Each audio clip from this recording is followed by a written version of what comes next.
boa noite a todas e todos que estão aqui presentes nesse encontro.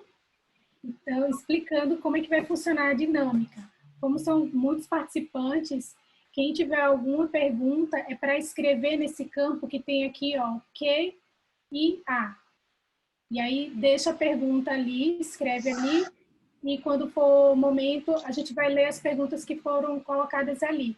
O chat a gente vai deixar para interação no grupo, mas não dá para acompanhar todas as perguntas que são feitas pelo chat, tá? Qualquer dúvida, eu estou à disposição. E é isso. E é isso, é isso aí. Estamos muito felizes de estar aqui, não é? Te passo a palavra, Inácio. Bom, gente, a gente tem vários recados, mas como as pessoas estão chegando aos poucos, eu vou dar ao final, que daí nós vamos ter todo o grupo unido. Então, primeiramente, até o Sami chegar, que ele já está conectando, queria dar boa noite a todos nessa segunda aula incrível de direito sistêmico nos tempos atuais, das raízes à expansão sadia. E como não falar de expansão sadia nesse momento cruel que a gente está vivendo hoje, né? E hoje nós temos a honra de termos duas das nossas grandes multiplicadoras, Marilise Reisfeld e Larissa Gazanel, que vão dar sua contribuição, dizendo um pouco sobre as constelações do sistema prisional e trabalhando com pessoas em sistema de vulnerabilidade. Minha gente, nos tempos de hoje, acho que está todo mundo vulnerável, né? Porque a gente nem sabe o que fazer. E eu, por um acaso, estou na porta de um hospital hoje, não por acaso, mas cuidando de um problema de saúde que a gente está cuidando aqui e, se Deus quiser, vai dar tudo certo, né? Bom, o chefe acabou de chegar. Tá ouvindo, Sami? Tá tudo ok? Testa o áudio. Estou ouvindo. E vocês estão me ouvindo? Boa noite a todos. Tranquilo, tudo ótimo. Maravilha. Então, meu querido, a gente só deu os recados técnicos e a gente falou sobre o tema de hoje. Então, eu vou voltar ao final para dar alguns recados. Passo a palavra a Vossa Excelência. Tenha uma excelente aula. Eu estarei por aqui. Obrigado, Inácio. Boa noite a todos mais uma vez. Oi, Marilise. Oi, Larissa. Oi. Uma alegria estar com vocês aqui e com todas as pessoas que estão nos acompanhando. E fico feliz de tê-las como convidadas especiais nesse encontro. Que o objetivo é a gente falar sobre as constelações e o direito sistêmico aplicado nas relações com autores de crimes, né? Pessoas cumprindo penas em presídios, que é uma experiência que a Marilise tem, né? De trabalhar diretamente com essas pessoas, e a Larissa, no lugar de defensora pública, estudiosa do direito sistêmico também tem uma experiência boa para compartilhar, né? No desenvolvimento desse olhar para pessoas que, ao mesmo tempo, são vistas como agressoras e autores de atos violentos, antissociais, e a Larissa ocupa o lugar de defensora no sistema de justiça, de defensora dessas pessoas, né? Então, é um lugar que te obriga a enxergar a defesa delas, né? E, ao mesmo tempo, são pessoas vulneráveis, né? São pessoas... Porque se ela não é vulnerável, ela não se torna agressora. São dois lados de uma mesma dinâmica. Então, eu costumo dizer que quando há violência, há alguma situação de fragilidade, né? A pessoa... E não só da vítima. Na verdade, a fragilidade é de ambos. É tanto da vítima de violência quanto do autor da violência. Porque uma pessoa que está forte internamente, que tem uma segurança de si, né, que se sente senhora de si, tem o domínio das próprias emoções, tem uma pessoa que tem paz, ela não se envolve nem numa situação de vítima de agressão e nem na situação de agressora, né? A pessoa que agride é porque não sabe agir de uma outra forma. Ela não está no seu domínio, né? E da mesma forma a vítima. Então, eu vejo que não é suficiente tratar de forma amorosa, né? No sentido de empoderar as vítimas. Isso é fundamental, sim, é necessário, né? Mas também os agressores necessitam de empoderamento, no sentido de empoderamento interno, de poderem ser mais seguros para não precisar se defender com violência. Se defender, claro que é um ataque, né? Para a vítima da violência, o agressor não está se defendendo, o agressor está agredindo, está causando mal aos outros, e está, né? E o que está por trás de muitos atos de agressão? Por trás existe um medo, né? Existe um desejo de vingança, são sentimentos que o Bert Hellinger classifica como sentimentos secundários. O que é isso? Né? São sentimentos que encobrem o sentimento essencial, que é o sentimento primário. Bert Hellinger percebeu, quando ele trabalhava com a terapia primal, que faz um trabalho de entrar fundo nas emoções e se conectar com a emoção para deixar aquilo aflorar, né? A terapia primal do Janov tem essa característica. E aí o Bert conta na autobiografia dele que ele percebeu que às vezes isso era muito profundo e às vezes isso não fazia efeito. Às vezes a pessoa entrava profundo, mas não tinha efeito nenhum, não tinha força o movimento. E aí que ele começou a identificar quais são os movimentos primários, quais são os movimentos secundários. Então, primários são aqueles que, sim, que geram uma mobilização, que geram transformação. São movimentos profundos, de dor, movimentos de amor profundos. É quando a pessoa encara a essência, algo que ela realmente precisa encarar, é algo verdadeiro, né? Por exemplo, uma perda, um luto, um sofrimento por uma perda da mãe, do pai, de um filho, uma separação. Ela olha profundamente para aquilo, sente uma dor profunda, lancinante, e aquilo passa em pouco tempo, porque esse sentimento ele mobiliza a pessoa, leva para um outro patamar, e depois ela cresce com esse movimento. Mas ele falou, mas aí ele identificou os sentimentos secundários, que a pessoa sofre e chora, mas não é ligado a um sentimento primário. É num outro nível. Quando ela não consegue encarar um sentimento primário, a dor real, né? Aí ela encobre esse sentimento primário com uma raiva, com ódio, com a culpabilização, com vingança, com vitimização. Né? A pessoa se sente vítima. Só que ela não sai do lugar. Então ela chora, ela sofre, ela é capaz de passar a vida inteira chorando e não sair do lugar, não conseguir evoluir pessoalmente através desse sentimento e perpetua o mal que o sentimento causa. O sentimento não é a favor de um impulsionamento para um estágio melhor. É um sentimento, ela derrapa, né? Vai patinando no sentimento secundário. E aí, quando nós trabalhamos com agressores, a gente percebe que muitas vezes eles estão sob o domínio do sentimento secundário, né? São pessoas que às vezes sofreram um trauma muito grande e não sabem lidar com esse trauma. Então, muitas vezes o trauma é algo da infância, algo infantil.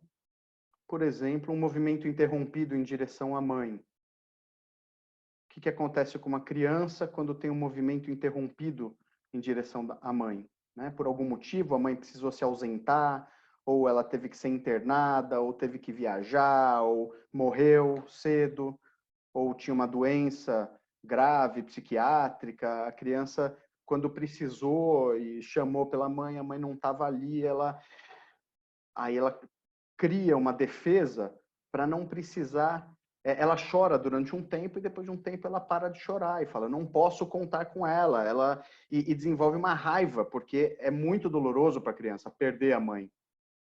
E aí ela fica com raiva. E como criança, ela não tem maturidade para trabalhar com esse sentimento. E aquela raiva fica nela. E depois ela cresce, se torna um adulto, só que emocionalmente ela continua sendo uma criança e não sabe lidar com emoções, com frustrações, e pode vir a se tornar uma agressora, né? Um assassino futuramente, pode praticar violência doméstica. Ele não sabe lidar, né? É um sentimento secundário. Eu já vi isso algumas vezes de forma muito nítida, assim, trabalhando com situação de violência doméstica, por exemplo. Né? O homem que ficava perseguindo a mulher e ameaçando e dizendo que ia matar ela e depois ia se matar, que ela não, se não fosse dele não seria de mais ninguém. E aí quando eu coloquei o que estava por trás dessa perseguição, dessa raiva que ele sentia em relação à companheira ou à ex-companheira, aí quem que se mostrava? A mãe dele, a mãe do agressor. E aí o agressor começou a chorar como criança, porque ele tentava segurar a mãe, era uma raiva, mas na verdade era um apego, uma dor muito profunda de uma criança que perdeu a mãe. Aí quando eu vi esse movimento, eu perguntei, o que aconteceu com a mãe dele? Ele falou, ele perdeu a mãe quando eu tinha 2 anos, a mãe morreu. Olha, um exemplo claro, né?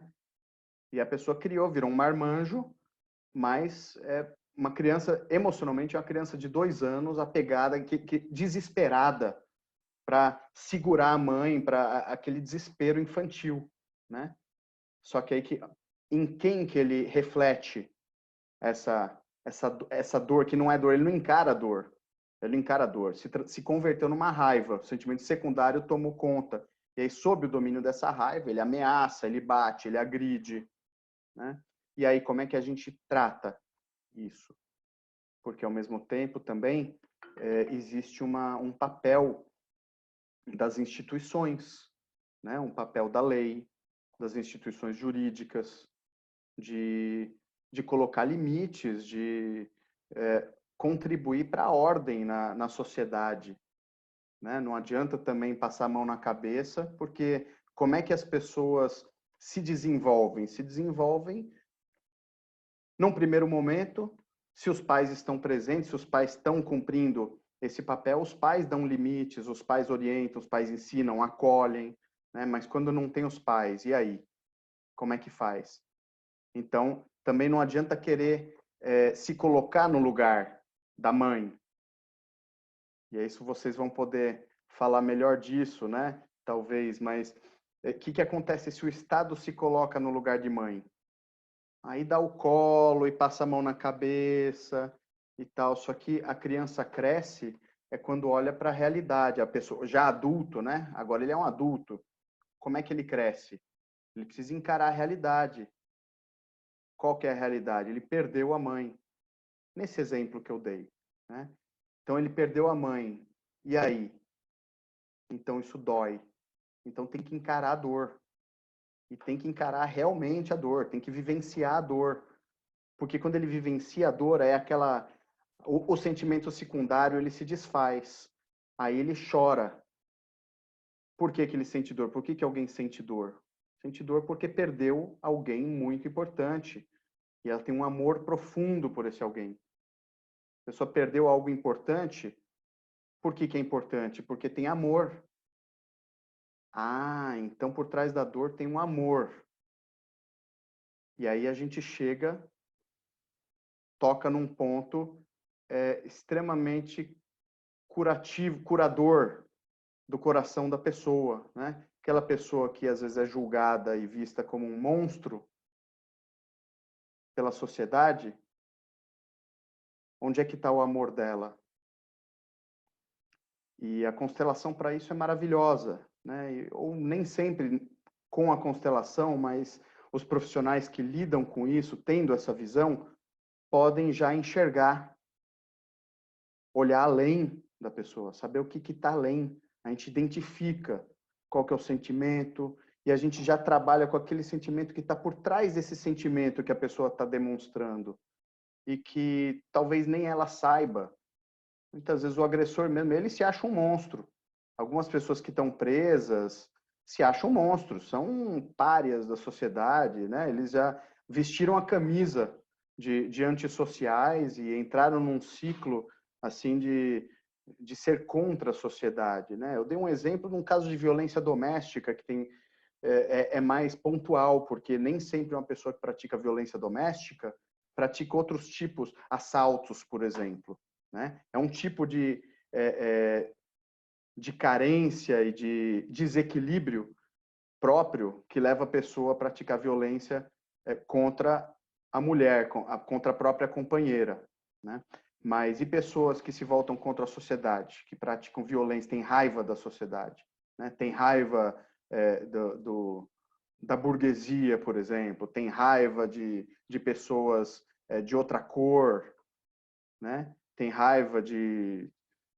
Que raiva é essa, né? Qual é a origem dessa raiva? Será que é só a punição é suficiente? Eu não vou me estender muito nesse momento, né? Tem mais alguns aspectos para desenvolver aí, mas eu quero dar oportunidade para ouvir a experiência de vocês e as observações, a contribuição de vocês com esse trabalho. E depois devem surgir perguntas também, a gente pode comentar. Então, olha, a Larissa atende as pessoas antes do processo, né? Ou durante o processo. A Marilise já está fazendo um trabalho com quem já foi condenado, né? Então, por essa ordem, eu quero pedir para a Larissa começar falando como é que é o atendimento e o que você tem aprendido nessa caminhada do direito sistêmico, nesse lugar que você ocupa profissionalmente. O que você tem para contribuir com a gente? Primeiro, quero agradecer e falar da minha alegria de estar aqui com vocês dois, né? Porque para mim, tudo começou com vocês dois. Acho que vocês já sabem disso, mas o pessoal que está acompanhando talvez não saiba.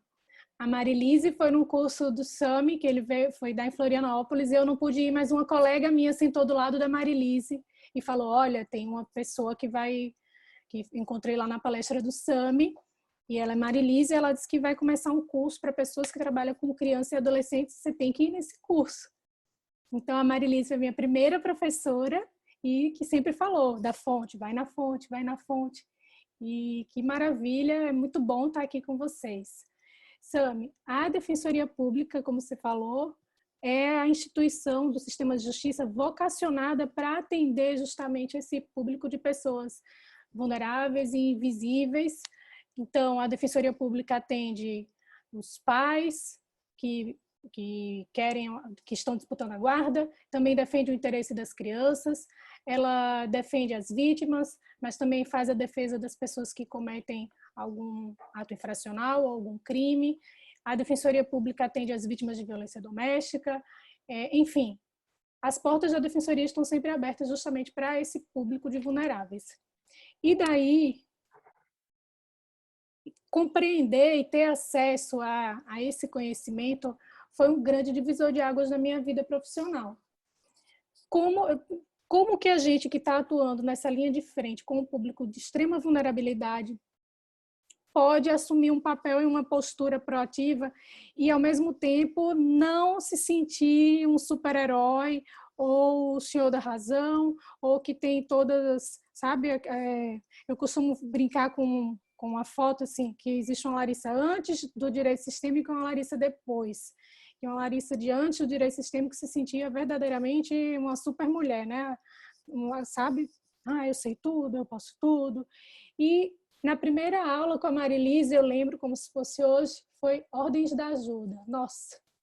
Ela falava, eu queria me contorcer inteira.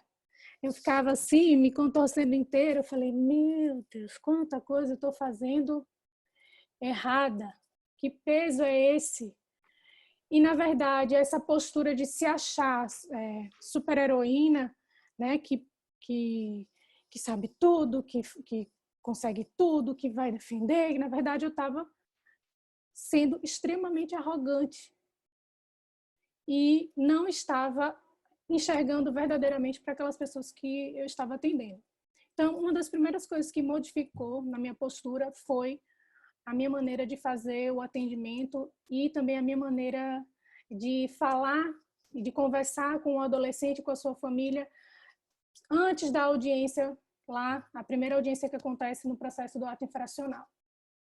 Eu tinha antes uma percepção, nossa, a vida é muito dura, a vida é muito difícil, aquele pensamento de julgamento, né? Que, na verdade, quando a gente faz isso, a gente acha que está fazendo uma coisa boa, mas, na verdade, a gente está inferiorizando aquele nosso semelhante. Então, isso aqui é muito difícil, é muito pesado. Então, vamos dar um arrodeio aqui, né? Como é que eu vou falar aqui, falar desse processo?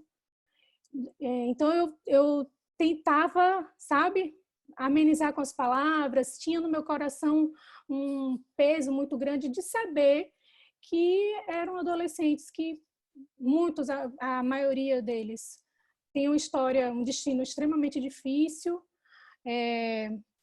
Quando você falou o que está por trás, né? A gente verifica uma repetição de padrões, as lealdades invisíveis, a ausência da figura paterna, enfim, uma série de questões que tornam o destino daquele adolescente, daquela família muito difícil, mas não retira deles a dignidade. Mas eu sentia no meu coração essa pena, enfim.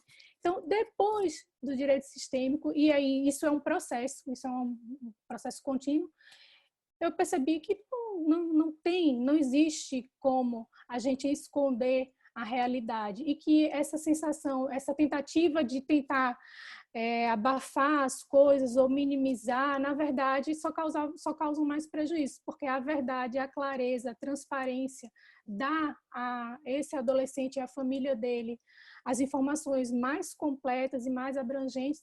Na verdade, é a minha maneira de cumprir a minha função constitucional que está lá, de promover, prestar assistência jurídica ampla, né, efetiva, e promover a defesa e também capacitar essas pessoas para assumirem a sua autonomia, a sua responsabilidade dentro daquilo do que é esperado delas.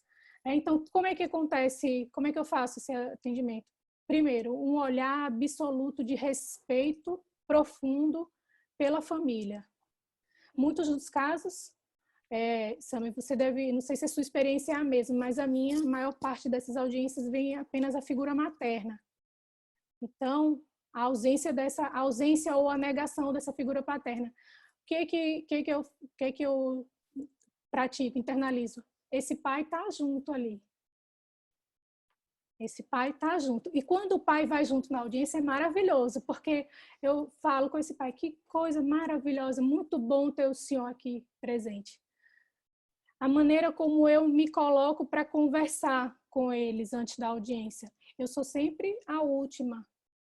Eu me coloco numa posição de última. Eu sento do lado do adolescente, do lado, o adolescente senta aqui, a mãe ou o pai estão sentados do lado dele, o adolescente fica no meio, primeiro para ele enxergar o que eu estou mostrando ali do processo. Então, eu converso, mostro, primeiro que tudo, me apresento, digo qual é a minha função, qual é o meu papel, porque a maior parte dessas pessoas também chega no sistema de justiça sem nem saber quem é essa pessoa, quem é essa pessoa que está vindo para me ajudar, me condenar, é mais uma que vem aqui colocar o dedo no meu nariz e dizer o que eu devo fazer.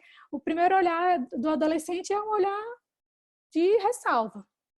Então, como é que eu faço? Eu digo meu nome, me apresento, digo qual é a minha função e falo com ele, vou explicar sobre o seu processo. Mostro o processo, converso sobre os documentos e o que tem de relevante de provas, e daí explico como que funciona a dinâmica da audiência, dizendo o roteiro, né, como se processa na audiência. E aí questiono se tem alguma dúvida, quer perguntar alguma coisa, pai, mãe, querem perguntar alguma coisa. E desde quando eu passei a adotar essa postura, acreditando e confiando que essa verdade, ela tem reflexos, realmente isso a gente começou a observar, a gente começou a perceber.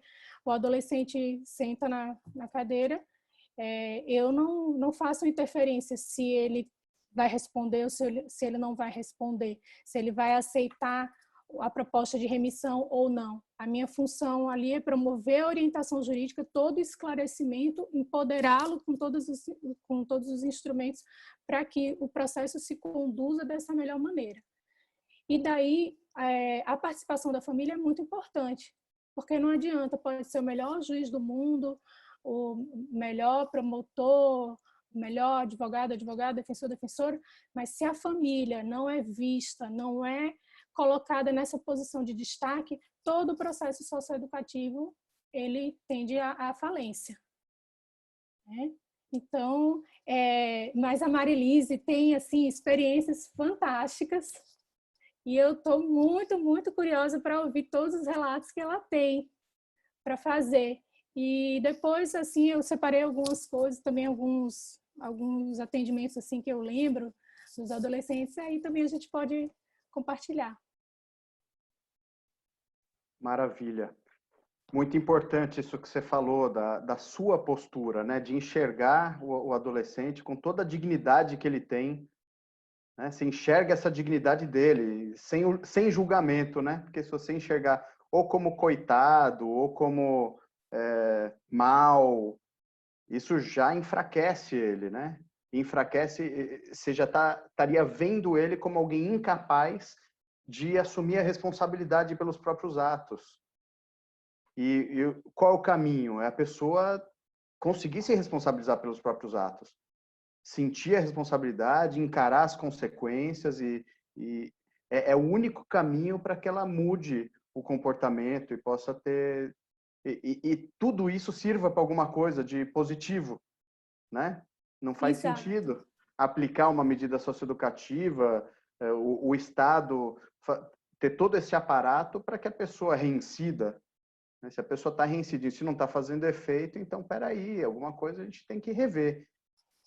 E o que você falou da sua postura é algo assim que parece tão pequenininho, mas é tão essencial, porque isso faz tanta diferença na hora de você dizer uma palavra, na hora de você dar uma... A orientação chega com outro peso.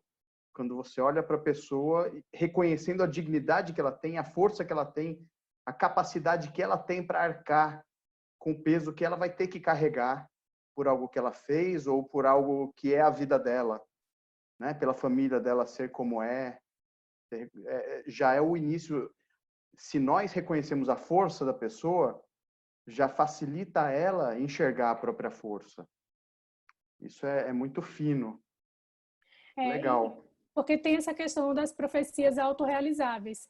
Esses adolescentes, eles têm uma necessidade muito grande de pertencer ao grupo, de serem vistos, de fazerem parte. E aí a gente começa a verificar essas dinâmicas das organizações criminosas, a cooptação que já existe bem cedo. E daí, se a gente assume uma postura, mais um caso, ou então aquela postura de indignação pela indignação, o que acontece? Acaba reforçando um padrão e promovendo aquela coisa lá das profecias autorrealizáveis. O próprio adolescente vai acreditar que ele não tem capacidade de seguir caminhos diferentes e continua numa mesma postura. E aí o que acontece? Uma pergunta que eles sempre fazem: doutora, mas então, eu respondo ou fico em silêncio? A minha função, eu tenho que prestar minha função com toda a integridade, porque, como você explicou, as instituições têm um papel. Eu não posso me furtar o meu papel de defensora pública. Então, eu explico a ele o direito que ele tem de ficar em silêncio e eu complemento. Só você sabe o que está por trás. Várias vezes acontece de estar sofrendo alguma ameaça, de não poder falar. Às vezes ele quer falar, quer colocar aquilo para fora, mas está ameaçado, a família está ameaçada. Então, eu converso assim, explico, falo para ele. Ainda que você resolva ficar em silêncio, eu te mostrei tudo o que está no seu processo. Se você não quiser falar, é um direito que você tem, isso não pode ser usado contra você, mas você pode pensar sobre isso, e se você quiser, talvez, quem sabe, dar um passinho um pouquinho diferente. Aí eles olham assim, com os olhinhos arregalados assim, às vezes dão um suspiro de alívio e tudo isso num período ali que antecede a audiência, que gera muito nervoso e tudo mais, mas eles entram e o que às vezes o juiz e promotor se olha assim, mas eles resolvem falar. E isso gera um alívio tremendo. Tem casos assim que eu falo, olha, fica em silêncio, senta na cadeira e às vezes ele tem vontade de falar. Então eu olho para isso com grande respeito e sei que isso tem um efeito também na própria vida deles. Muito interessante.